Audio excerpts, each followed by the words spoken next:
are colonizers. Yes, we are. I got to be honest about it. We really are. And I know white people right now are saying, I'm not a colonizer. Oh, you hurt my feelings.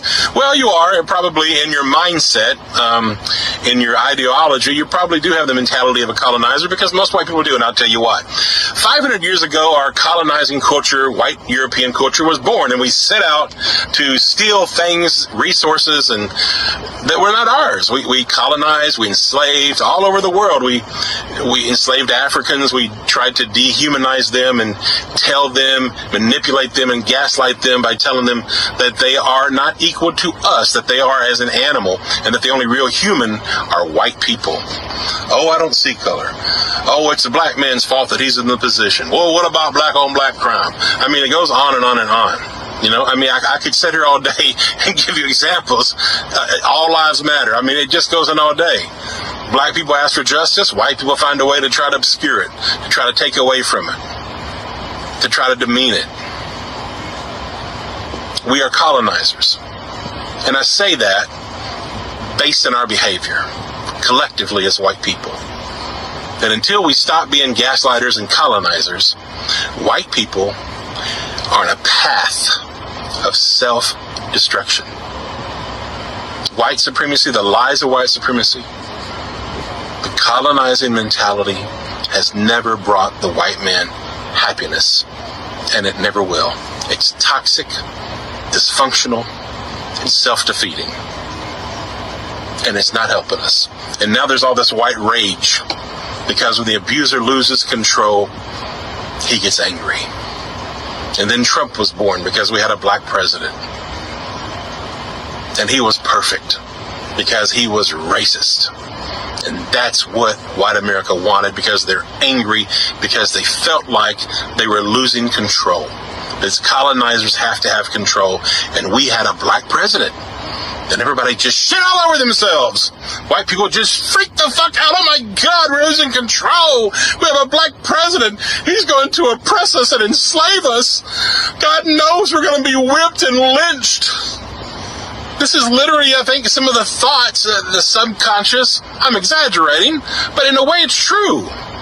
The greatest fear of the colonizer is all that evil, vile shit that we did will be done up unto them, us. And that's why there's so much white rage. The numbers are changing. Pretty soon, white people will not be the majority. The abuser loses control. So what do? We continue gaslighting. We continue with white rage. White domestic terrorism on the rise. The greatest threat in America. White people are enraged because they can no longer control their victims, black and brown people, the way that they want to. They're losing some of their power, some of their positions, some of their privilege. They feel threatened. So here we are, in a state of crazy, utter chaos. That's why I say the lies of white supremacy is our destruction. Joe Biden's running for a second term. I know. He's old, but he's better than Trump. I'll be voting for him. Yeah, me too. Wish we had a better option, though. Yeah, well, at least it's not Trump. We gotta pick the lesser of two evils. Yeah, I guess so. A few months later. Oh my God. Joe Biden stepped down, and now Vice President Kamala Harris is running for office. I don't know why you're excited, Nick. Kamala Harris is pro-Israel. She's a genocidal maniac. We're gonna call her Genocide Harris. Wait a minute. Vice President Harris hasn't changed any policies or thought processes than Biden when it comes to Israel and Palestine. She would be way better for black people. She has a history of trying to make law enforcement and just the judicial system more transparent. Trump wants to take away those things and give police more immunity to kill us black people. Like, we're literally going through a slow genocide here as African Americans. I thought that y'all understood that. That's why y'all said we're brothers and sisters. The only real difference is that she's black. Well, now you want to make this a race thing. After we stood up for you during Black Lives Matter, you're going to vote for Genocide Harris? What the fuck are you talking about? Trump is literally going to do way worse in Palestine. You know that, don't you? Oh, I didn't say I was voting for Trump. I just said I wasn't voting for Kamala. Then who are you voting for? I didn't say Trump. And what about us here? As black people, we're going to be affected if Trump wins.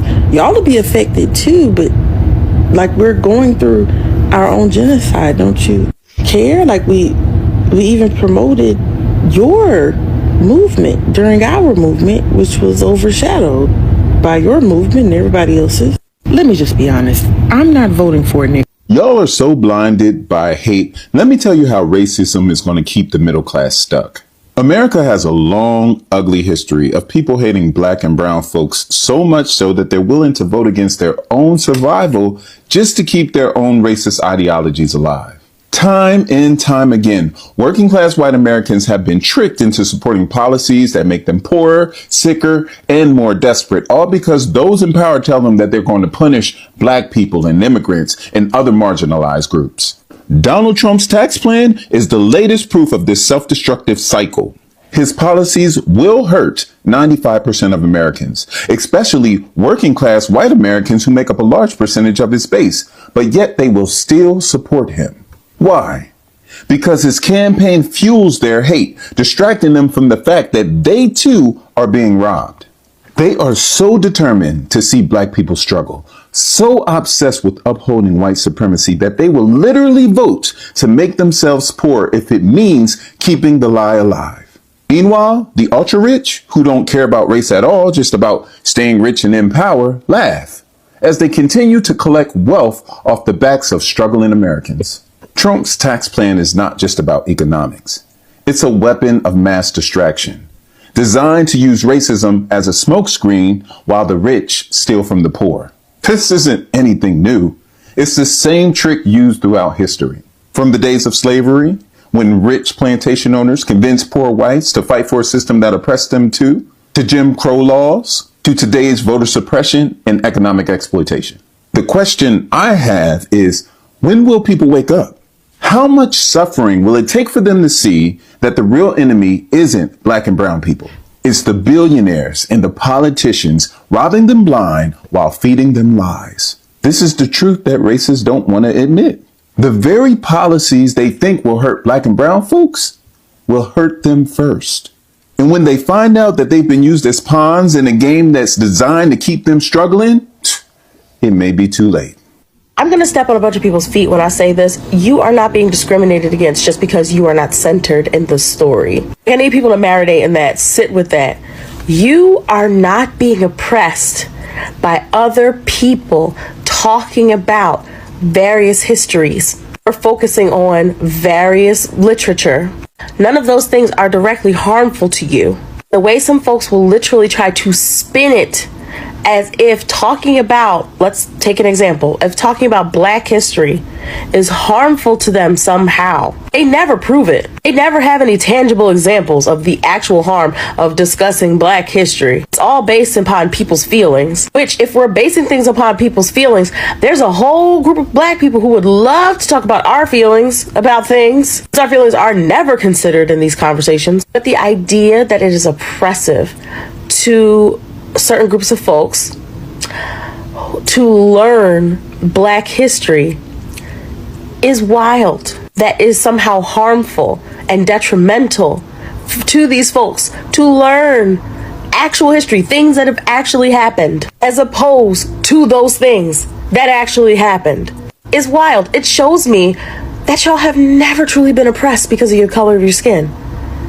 Like, y'all have never experienced that. When I'm having these discussions here on this forum and folks come on and they leave their comments when I ask them for examples of how this is oppressive to them, you know what some of those comments are? Black history section at the bookstore. Netflix having a whole black section. The black hair care aisle. Do y'all see how that's like wild?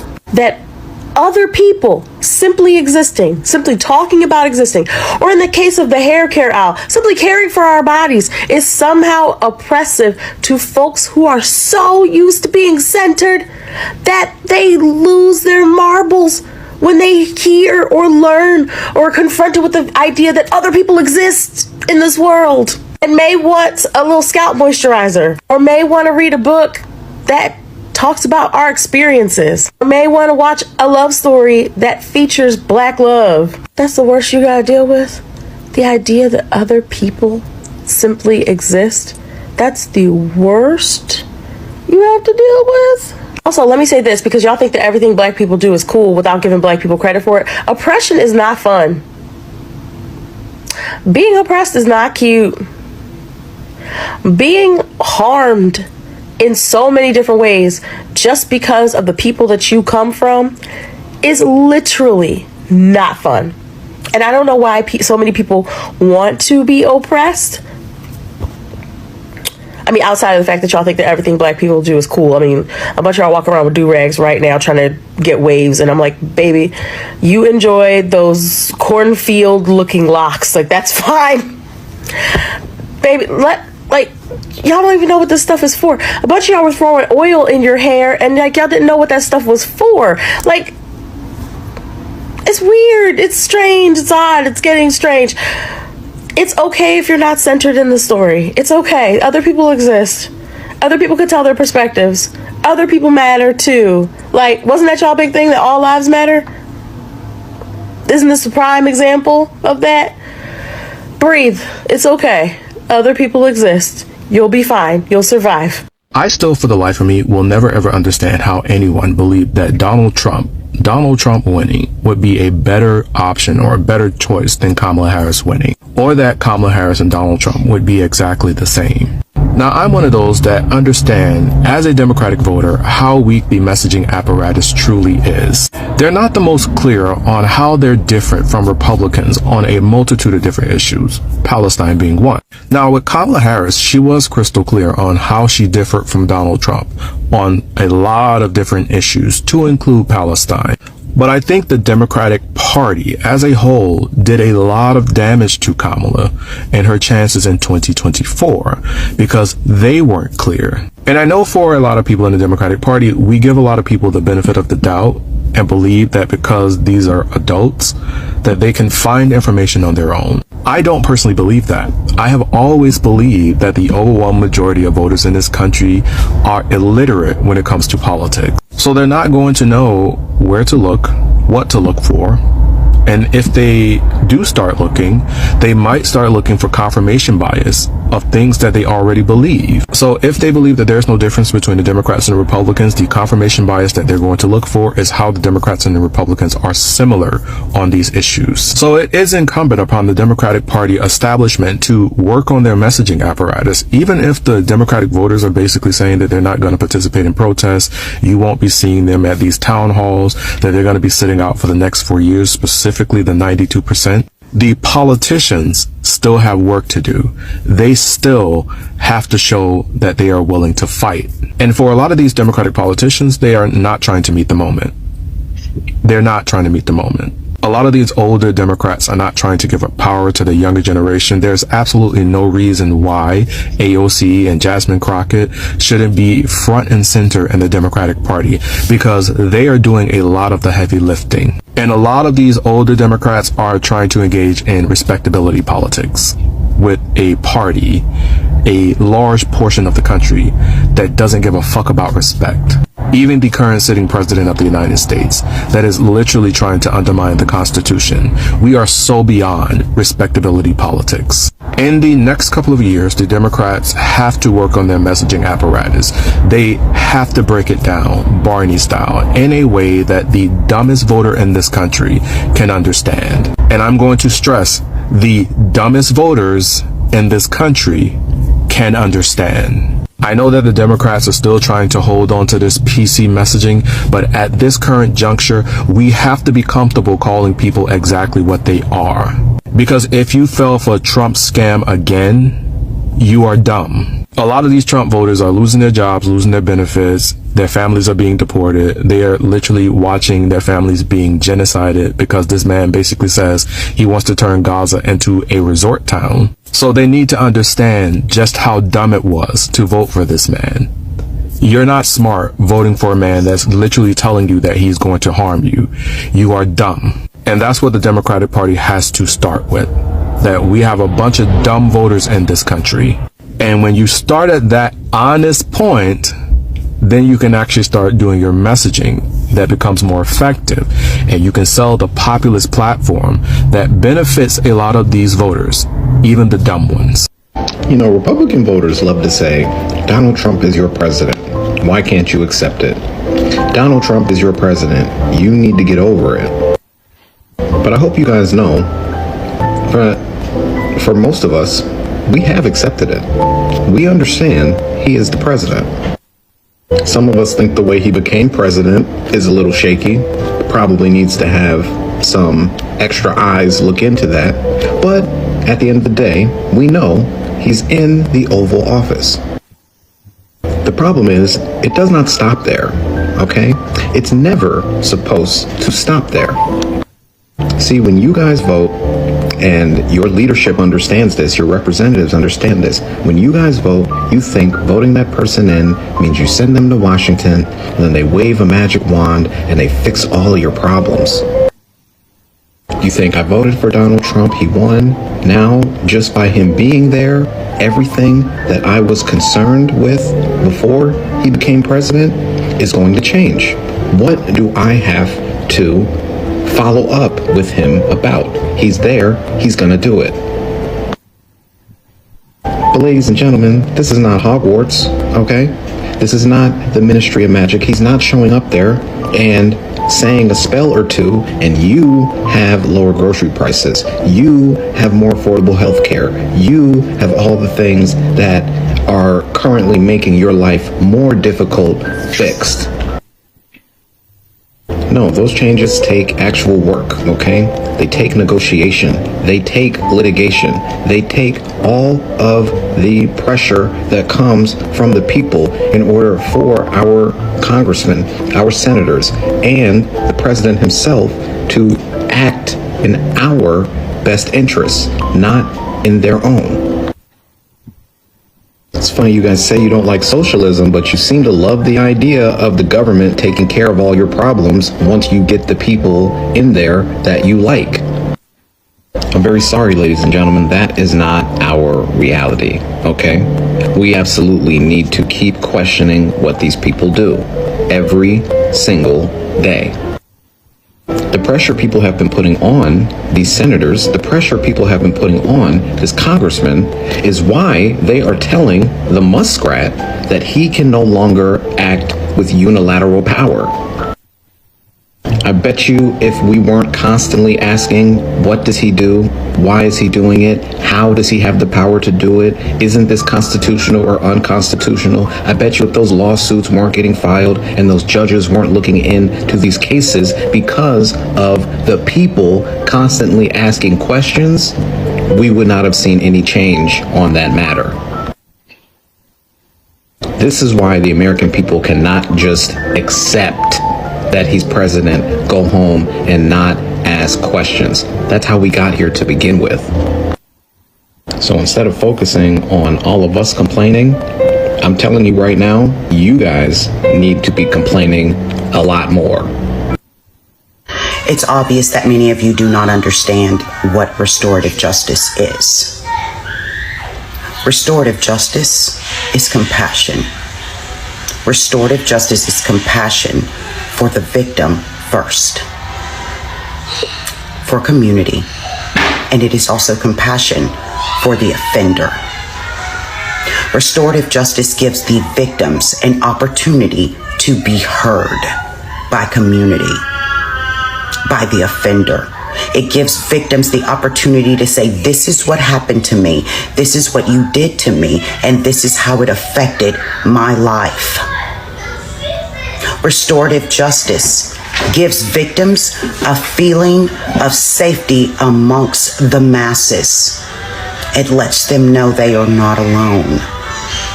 It validates the harm that has been caused to the victims, and reminds victims that they have an entire community that loves and cares for them.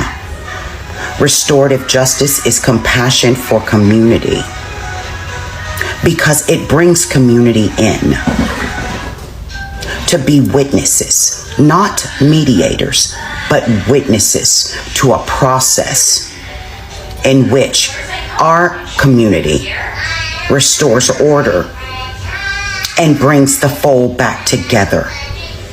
Restorative justice is compassion for the community because it shows community that there is accountability here for each and every one of us, whichever side of accountability we stand on, whether we are being held accountable or the offender is being held accountable for the crimes they have committed against us.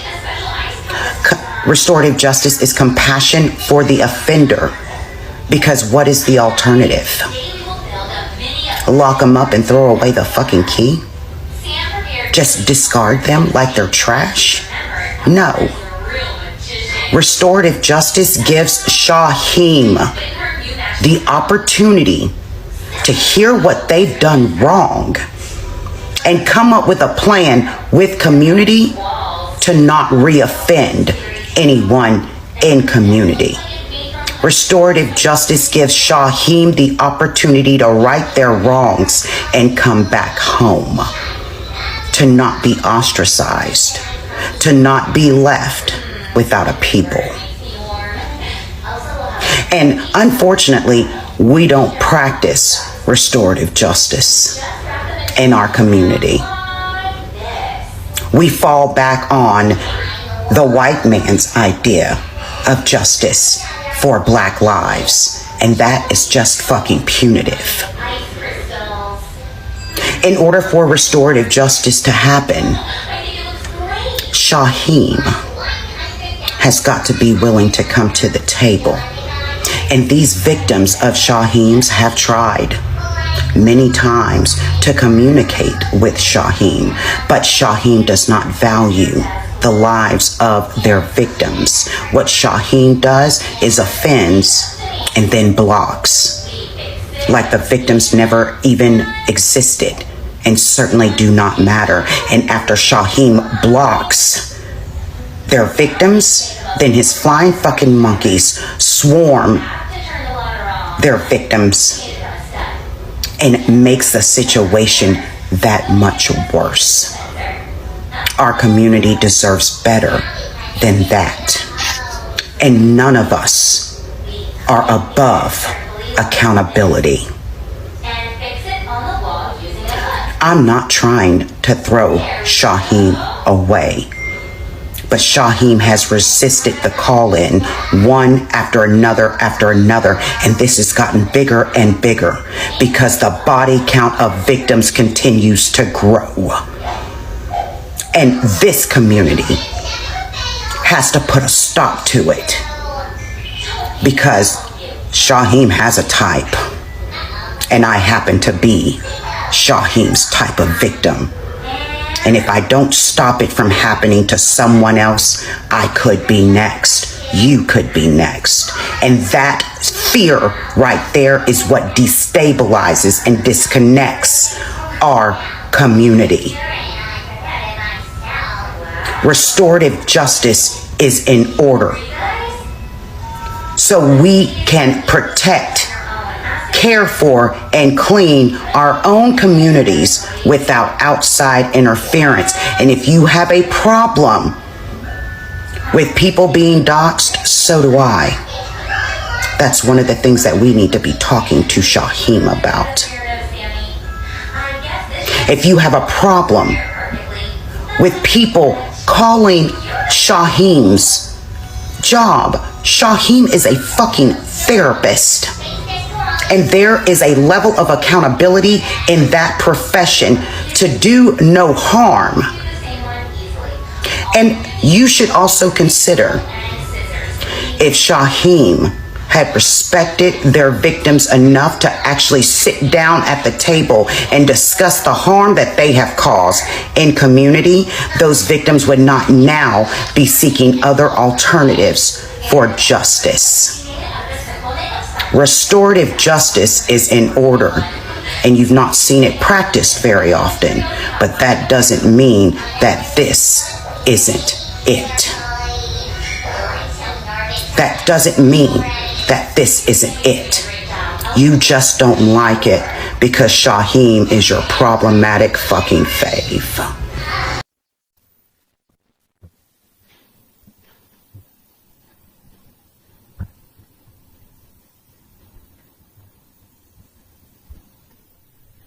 So guys, it is very sad when you find yourself in a situation where you're having to feel sorry for someone that would rather die than spend whatever little they have with the other people in the room. Now, white people, the way that they are behaving, the way that they are doing their things, it is almost a situation where you have one orange, and you have 3 people in the room. You're all hungry, and there's no one coming to help, and that's the only food that is in that room. Now, instead of sharing that food, you decide that you'd rather die. You'd rather die and let that fruit be. So you'd rather lose both those people and yourself instead of just a simple sharing with them and to make it easier. Now, someone that can do such a thing is not someone you're supposed to feel sorry for. When things go wrong for them, those are not the people that you're supposed to sympathize with. Those are not the people that you're supposed to feel sorry for. They have a big lesson to learn in this life, and they're not yet there. They're not even close 1 inch, This kind of selfishness, this kind of being used to being centered is making white people to almost view the world as if it belongs to them, view the world as though they're the only humans, and the rest of us, the rest of the other races, and more especially the black community, is almost that like they are here wrongly, and they have made this thing so embedded in their brains that they think it's normal. They look at this world as though it is their home and it's theirs, and they can do whatever they want with it. Yeah. Now, they did whatever they did with the elections, even after black people talking to them and making sure that they have shared whatever information they had with them, talking about we should not vote in this person because of this, this, and that. Did they listen? They did not. Now, this is the same person that is coming forth to say they are going through things and they're not happy about it, and they are sorry, and they wish that black people would forgive them and fight with them. It doesn't work like that. It does not work that way. Once you are decided that you do not want to listen to people, make sure that you have that stand forever. Make sure that you don't change halfway on the road. Make sure that you are willing to go through the whole process and not complain about a thing because it was your choice. The white people spoke about it and they did it because, and you see, it gives it a lot more weight when it's a white person that is saying it. And thanks to white people like those ones that are willing to speak the truth and to say it as it is and to blame their own people because they know it was their fault. This white man has said it clearly that those people voted because it was favoring them and it was going to be against the black people. And that is exactly what they want. That is exactly what they have wanted in ages. They constantly do that. You wonder why, but they keep doing it. They don't learn a lesson. They don't do anything to make sure that they're doing better by themselves and for others as well. They chose to die on the cross instead of sharing the apple that they had with the black people. If they voted the right person, that person would be taking care of their interests because it was someone that was supposed to look at the interests of Americans, not a race, yeah? But they chose someone that would look out for them at the expense of everyone else. Now it's so shocking that the guy does not even care. He doesn't think about them. And their realization, it's dawning on them hard. That's why you're seeing those tears, and every day we have videos coming out of people crying, people talking about he's not looking out for us. We are, they're used to being centered. They are the focal point. They're the real humans, yeah? Their interests should be number one priority for him, but he does not care. And even as they fight, they're not even fighting clean heart. They're fighting for them, really. It's for them, really. It's not for Black people. Asking Black people to join in to help is really for them to get the help, because they know that if at all there was a race that was going to get help much faster than the other, it's definitely not the Black people. It is them. And that is exactly what they are trying to do. Trying to pull Black people out of their houses, out of their jobs, so that they come to fight with them, so that they speak about it, so that it looks like the whole of America is against what is going on. And then when the interests come, Black people are forgotten, totally forgotten. And you will not find these people coming out in numbers to fight for Black people. Black people have realized that, you can only be stupid once and twice, yeah? But the third time, you definitely have learned your lesson and you're not going to make the same mistake again. Now that the Black person has learned their lessons and they have decided that they're not going to be doing these things again, the white people are raged. They don't know what to do. They're not used to being in such a place. They're not used to being in need. They're not used to being, their interests being ignored, yeah? Their tears being ignored. Fantastic scenes. Nobody cares. Cry all you want. They voted for race. They voted for themselves. They wanted the Black people to die of hunger, of homelessness, helplessness. But now look at who is even crying. Black people have their things going. Little, but yes, they have their things going.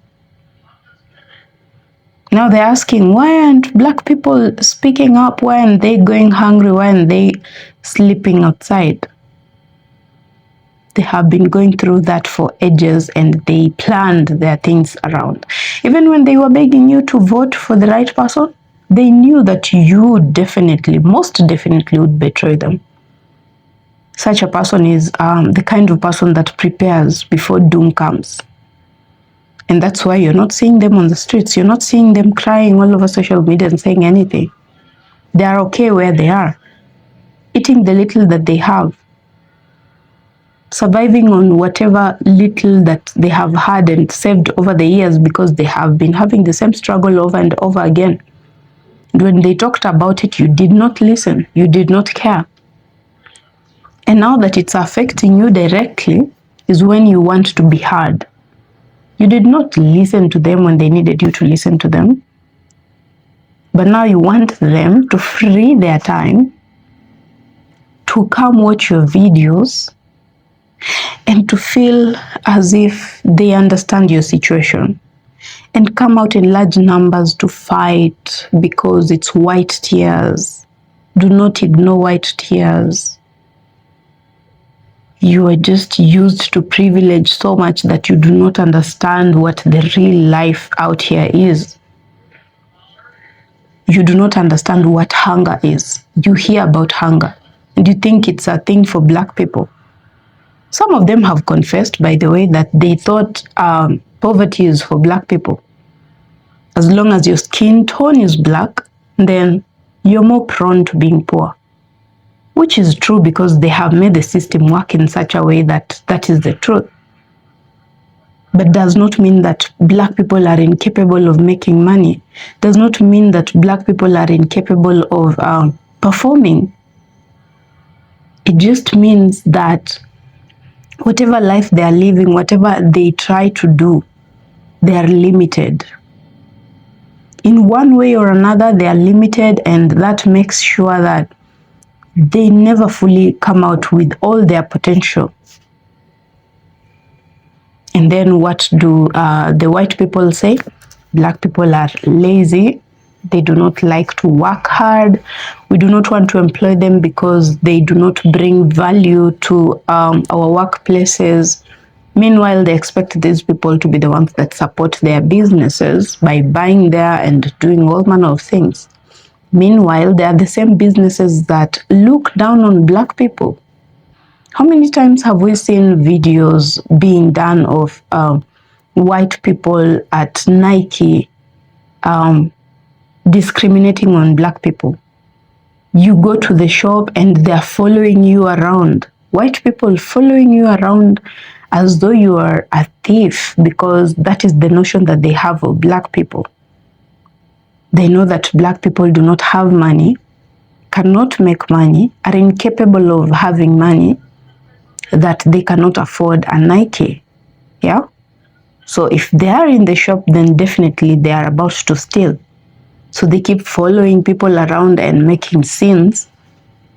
And those are the same people that, you know, it's crazy to even think of.